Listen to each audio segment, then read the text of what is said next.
আলকামার মা তোমার সন্তান কিরকম ছিল? আলকামার মা বলে, পয়গম্বর আমার সন্তান কোনদিন তাহাজ্জুদ নামাজ ছাড়ে নাই, আমার সন্তান কোনদিন নফল নামাজ ছাড়ে নাই, আমার সন্তান কোনদিন হজ ছাড়ে নাই, আমার সন্তান কোনদিন এক ওয়াক্ত নামাজ ছাড়ে নাই, আমার সন্তান এত নেক আমল করছে। আল্লাহর নবী বলে, ও আলকামার মা, তুমি আমার সাহাবী, আমার চাইতে তুমি বেশি জানো না আমার সাহাবী কি পরিমাণ আমল করেছে। আমি আমলের কথা বলি নাই, আমি বলছি তোমার সাথে কিরকম ব্যবহার করেছে। এবার সাথে সাথে চোখ দিয়ে পানি বের হয়ে গেছে মা। তা আল্লাহ রাসূলের আর বুঝার বাকি নাই যে মায়ের সাথে মনে হয় খারাপ আচরণ করেছে। তো আলকামার মাকে ডেকে বলতেছে, ও আলকামার মা, তোমার সন্তানকে মাফ করে দাও। আলকামার মা ডেকে বলে, ও মায়ের নবী আমার, আপনি জানেন না এই সন্তানকে আমি 10 মাস 10 দিন গর্ভে ধারণ করেছি, আমি মা কত কষ্ট করেছি। বলে, ডানে প্রসাব করে দিলে আমি মা বামে শোয়াইতাম, যদি বামে প্রসাব করে দিত আমি মা নিজে বিছানায় শুইতাম, কিন্তু সন্তানকে বুকের মধ্যে শোয়াইতাম। ও পয়গম্বর, আমি এত কষ্ট করে সন্তানকে লালিত পালিত করেছি। আজকে সন্তান দুনিয়ার জমিনে আসার পর, স্ত্রী পাওয়ার পর আমি মায়ের কথা না শুনিয়া, স্ত্রীর কথা শুনিয়া আমি মায়ের মাথার মধ্যে ইটের দ্বারা একটা আঘাত দিয়েছে। ও মায়ের নবী আমার, আমি মাফ করতে পারবো না। আল্লাহ রাসূল পয়গম্বর জানায় দেয়, ও বেলাল, ও আবু বকর, তোমরা লাকড়ি জোগাড় করে নিয়ে আসো। এবার মা তো, মায়ের মনের ভিতরে একটা ধাক্কা লেগে গেছে, যতই হোক মা, যতই কষ্ট দেখ, আবার সন্তানের জন্য মায়া ঠিকই লাগে। মা ডেকে বলে, পয়গম্বর, আপনি লাকড়ি দিয়ে কি করবেন? বলে, তোমার সন্তানকে জ্বালায় দেব, দুনিয়ার জাহান্নামের আগুনের পোড়ার চাইতে দুনিয়ার আগুনে পোড়াই ভালো।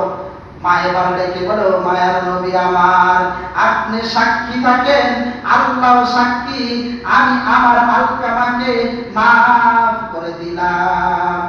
এবার মায়ের নবী বলে, ও আবু বকর, ও বেলাল, তাড়াতাড়ি যাও, আলকামাকে কালিমা পড়াও, মৃত্যুর সজ্জায় হয়ে যাইতেছে, না হয় বেঈমান হয়ে মৃত্যুবরণ করবে। বেলাল রাদিয়াল্লাহু তাআলা বলে, আল্লাহর কসম, আল্লাহর কসম, আল্লাহর কসম, আমি ওই আলকামার ঘরের দরওয়াজার সামনে যাওয়ার আগে শুনতে পাইতেছি আলকামার জবান দিয়ে এমনি এমনি কালিমা বের হইতেছে, কালিমায়ে তয়্যিবা, লা ইলাহা ইল্লাল্লাহু মুহাম্মাদুর রাসূলুল্লাহ সাল্লাল্লাহু আলাইহি ওয়াসাল্লাম। আউলিয়ারা গারে উকবায় ইখতিয়ার, জাহেলারা গারে দুনিয়ায় ইখতিয়ার। তাহলে এই ঘটনা তারা কি বুঝতে পারলেন?